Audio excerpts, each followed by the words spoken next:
I am Patty, 29 years old. My husband Andre, who is 1 year older than me, and I have been married for 2 years. After getting married, I quit my job and became a full-time homemaker. My relationship with my in-laws is good, and my brother-in-law Jimmy, who was single, lived with his parents. My husband and I were close to Jimmy as well. He treated me kindly, like a real brother, and was always there to listen and offer advice.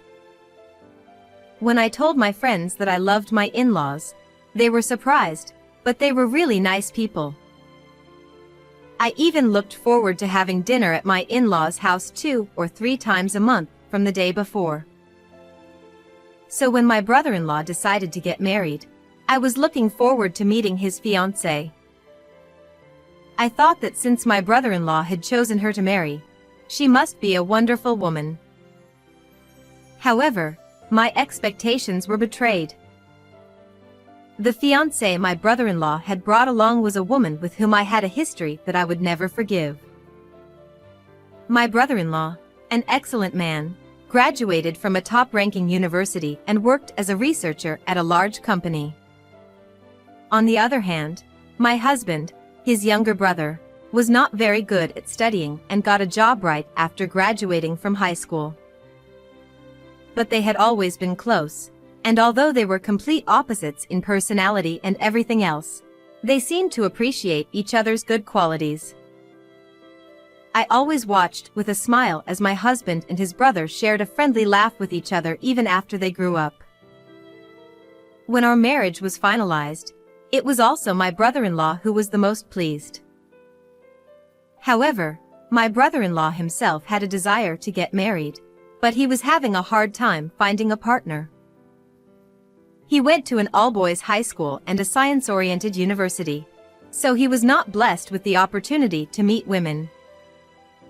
My brother-in-law finally decided to get married just before his 35th birthday, much to the delight of my husband and myself. According to my brother-in-law, he met her at a party he was invited to by a friend, and she told him she was 6 years younger than my brother-in-law, which makes her the same age as me. She approached him aggressively and they started dating. My brother-in-law seemed to think that they should get married after dating for a long time and getting to know each other well, but he decided to propose to her after 1 year of dating in order to fulfill her wish to get married before she turned 30. I thought it was a very kind decision, like a kind brother-in-law who respects the other person's feelings more than his own. I was curious to know what kind of person the woman would be like.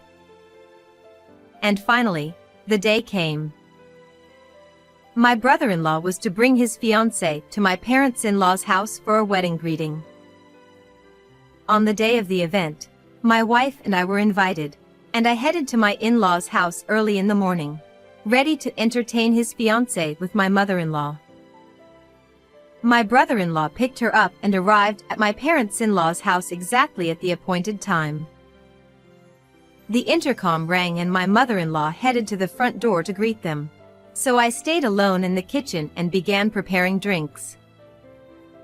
From the living room, I could hear lively conversation. His fiancée must be a cheerful woman, as everyone seemed to be laughing happily. I was excited and went to the living room with a tray of drinks for the number of people. And the moment I entered the room and looked at his fiancée's face to greet her myself. Huh? I stopped in my tracks and almost dropped the tray I was holding in my hand. Next to my brother-in-law sat a woman I would never forget. My hand shakes involuntarily and the glasses on the tray begin to clink. When her eyes met mine, she huffed and quickly looked away. My brother-in-law, noticing my unusual behavior, asked, "What's wrong, Patty?" I muttered to my brother-in-law, "Jimmy, are you really going to marry that woman?" They all stared at me with scowling faces.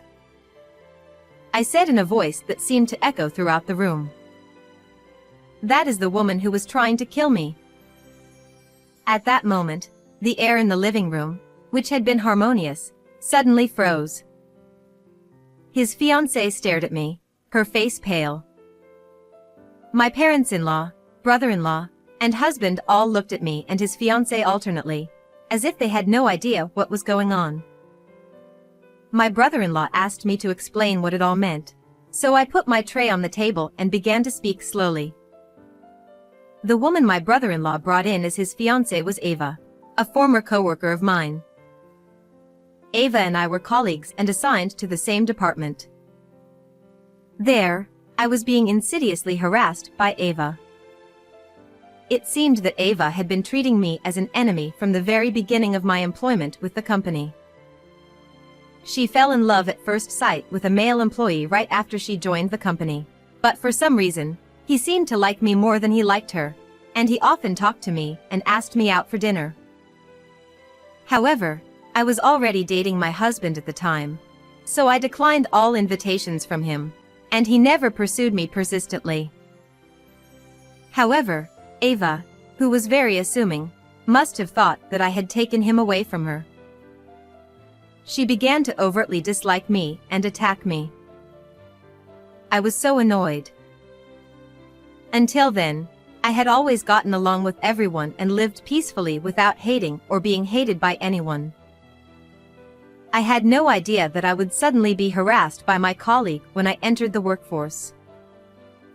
Ava's ways were truly shady. She would talk about me behind my back at work on a daily basis, open my locker without my permission, and hide my uniform and supplies. She would sometimes try to exclude me from the group by not inviting me out to lunch, or by not calling me alone when she was the host of a drinking party. But I was not intimidated. Ava harassed me for this and that, but I ignored her and went about my work in a nonchalant manner. I knew that if I showed any signs of distress, she would become more and more brazen. And because of my diligent work ethic, I was able to receive high marks in my personnel evaluation. Since I was new, the amount was small, but I was also given a raise. Ava, on the other hand, was not so appreciated at work, probably because she was so preoccupied with harassing me, and she often received warnings from her supervisor. This must have made her hate me more and more. She went beyond the harassment she had been subjecting me to, and started to take it to a whole new level. It happened when I was carrying a package from the warehouse on the second floor of the company to the office on the first floor. Suddenly, Ava appeared from inside the warehouse and said she would help me. My work was almost finished. Thanks, I can do it by myself. I turned around, and then something pushed me hard on my back, and I stepped off the stairs and tumbled down onto the staircase landing. It was an instantaneous event, and I did not understand what had happened at that moment. I looked up at the top of the stairs and finally understood what had happened. There stood Ava, grinning at me, as if to say, "Suck it up." Ava pushed me down the stairs. I was mad and wanted to yell at Ava, "What the hell are you doing?" But the pain in my body was so strong that I ended up cowering on the spot, unable to say anything. I looked around and saw that the papers in the cardboard box were scattered all over the place.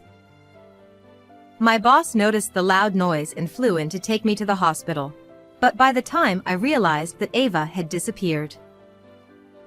Fortunately, my injuries were only minor sprains and bruises, and I recovered completely after about a month in the hospital. But one wrong move and I could have been seriously injured, or even worse, I could have lost my life. I could never forgive Ava, but since she and I were the only two people present and there was no evidence that Ava had pushed me, I had no choice but to give up.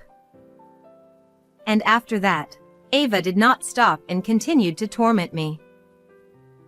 I am constitutionally unable to accept alcohol and cannot drink at all, so I always ordered soft drinks even at company parties. If I drank even a drop of alcohol, my whole body would turn red and my head would hurt.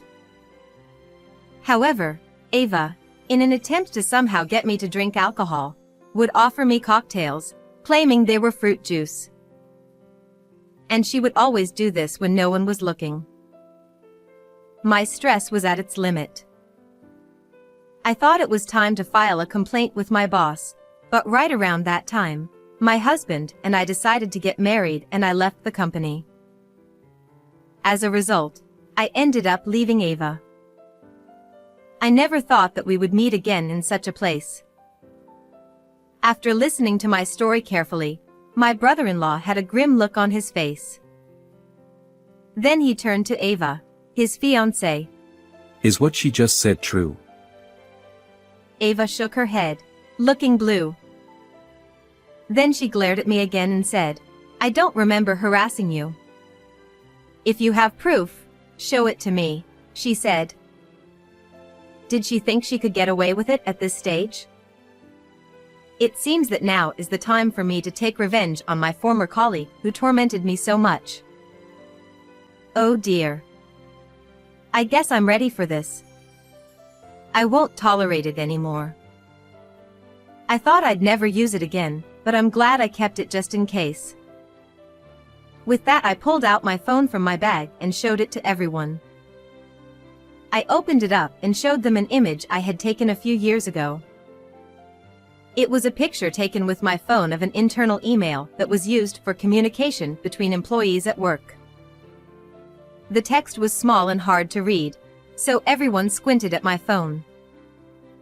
Then, a few seconds later, my brother-in-law shouted, What the hell is this? What I was photographing was an email that Ava had sent to a colleague. It contained all kinds of bad words about me. A coworker who was fed up with Ava's frequent non-work-related emails secretly told me about them. It was just around the time my marriage was announced at the company, and Ava must have been jealous. The email was lined with dirty words I couldn't bear to look at, such as I hope that ugly bitch will be unhappy and I hope she disappears before she gets married, and so on. I took a picture of the text with my phone and at the same time printed it out on a piece of paper. I still didn't report it to the company because I was already happily getting married and leaving the company, so I didn't care about Ava's harassment. I ended up not using it for a long time and kept it right there on my phone. I didn't think it would serve as evidence now, 2 years later. Here she is leaving a fine piece of evidence. Brother-in-law exclaims, glaring at Ava. So you're the one who pushed Patty down the stairs. You don't have to rehash such a long time ago now. She raved, and plopped down on the table and started crying. But my brother-in-law would not relent. He stood up quickly, looked down at Ava who was bawling and crying, and said one decisive word. I'm breaking off the engagement with you. Oh, no. Ava looked up in a panic. I don't want to break off our engagement. I've already submitted my resignation. I decided to quit my job just so I could be with you. Ava, who originally had low motivation to work, wanted to get married, leave the company, and become a full-time housewife as soon as possible. She must have felt even more impatient when I, her hated rival, got married and left the company before she did. At a party, she met my brother-in-law, who worked for a large company and had a high salary, and she must have rushed into marriage, not wanting to miss the chance. She was able to get engaged and submitted her resignation with the expectation that she could now become a graceful housewife. But now, Ava's true nature has been revealed. My brother-in-law continues, trembling with anger. I didn't realize you were such a diabolical woman. Patty is my precious family member. I can't marry a woman who has caused my precious sister pain and hurt her. I will never do anything like that again. So forgive me. Ava looked him up in the eyes and sagged into his arms. Shut up. Get your filthy hands off me. My brother-in-law yelled and shook Ava's hand off as hard as he could. I was surprised because I had never seen him this angry. Usually my brother-in-law is calm and kind to everyone, never the kind of person to yell at people. At the same time, I was happy that my brother-in-law called me his dear sister, and my heart was filled with joy. My parents-in-law and my husband were indeed surprised to see my brother-in-law for the first time. Ava was ranting and raving and crying that she was definitely getting married, but my brother-in-law's feelings were not changed. The celebration turned out to be a terrible one, and my parents-in-law were stunned. In the end, my husband, asked by my brother-in-law, called a cab and Ava was forced to go home alone. In the quiet living room after Ava was gone, we all looked at each other and said, "Oh dear." After being dumped by my brother-in-law, Ava's dream of leaving the company was cut short, and she seemed to be in a hurry to ask her supervisor to withdraw her resignation. However, it was turned down without hesitation. I think it was partly because the notice had already been accepted, but I heard from a former colleague who was a good friend of mine that Ava's bad reputation had spread throughout the company and that even if she could return to work, no one would welcome her back. Well, since she had such a vile guts that she harassed me for some trivial reason and pushed me down the stairs, she must have been completely disliked by everyone around her without even realizing it. And Ava resigned as planned, leaving her single and unemployed. Sometime later, Ava called me. I didn't even want to hear her voice, but I had no choice but to answer, thinking it might be a call to apologize. But that was not the case at all. She wanted to start over with my brother-in-law and wanted me to persuade him to do so. I was stunned and wondered what she was insisting on at this point. Apparently, she had contacted my brother-in-law several times to try to get back together, but she couldn't connect with him, and my parents-in-law wouldn't listen to her at all, so she turned to me for the last time. "Patty, please let me see Jimmy." When Ava brazenly asked for my help, I told her in no uncertain terms, "Have you forgotten what you did? My brother-in-law broke off your engagement and the company dumped you. Don't ever contact us again. Patty, please know that I am sorry. I'm sorry about everything that I did to you. I lost my job and I can't live on my own." Ava cried and finally apologized. But it was really too late to be sorry now. "I'm sorry, but I don't think anyone will ever again be willing to marry an evil woman like you. Good luck living on your own." With that I hung up the phone and blocked the call. Although Ava had attacked me one-sidedly, I had not retaliated because I had been able to make myself happy, but I still felt frustrated in some part of my heart. Now that I am able to take revenge like this, I finally feel refreshed. I haven't had any contact with Ava since then, but rumor has it that she still can't give up her dream of becoming a full-time housewife, and is desperately looking for a marriage without changing jobs. However, as if to fight back, she went out to a party to get married, but as she passed 30 and her appearance deteriorated year by year, her mean personality must have gradually shown on her face. No matter how hard Ava tries to approach them, no man will ever turn his back on her, she says. She is now rolling into her parents' house and chewing on their backs, but it seems that my brother-in-law has informed Ava's parents of the reason for this breakup, and she has been kicked out of her parents' house as well. She has not been heard from since, and I am sure her life has not been good. And my brother-in-law, who felt the pain from this incident, "I don't need to get married for a while." He was smiling bitterly, but recently he started a relationship with a woman he met through his work. Unlike Ava, his new girlfriend is not in any hurry to get married, and she is a kind, intelligent woman who gets along well with my brother-in-law. My husband and I were relieved that he had found someone good. I hope that my brother-in-law, who is an important family member, will be happy this time. So, good day to all of you. How was this story? Please subscribe to our channel. See you in the next video.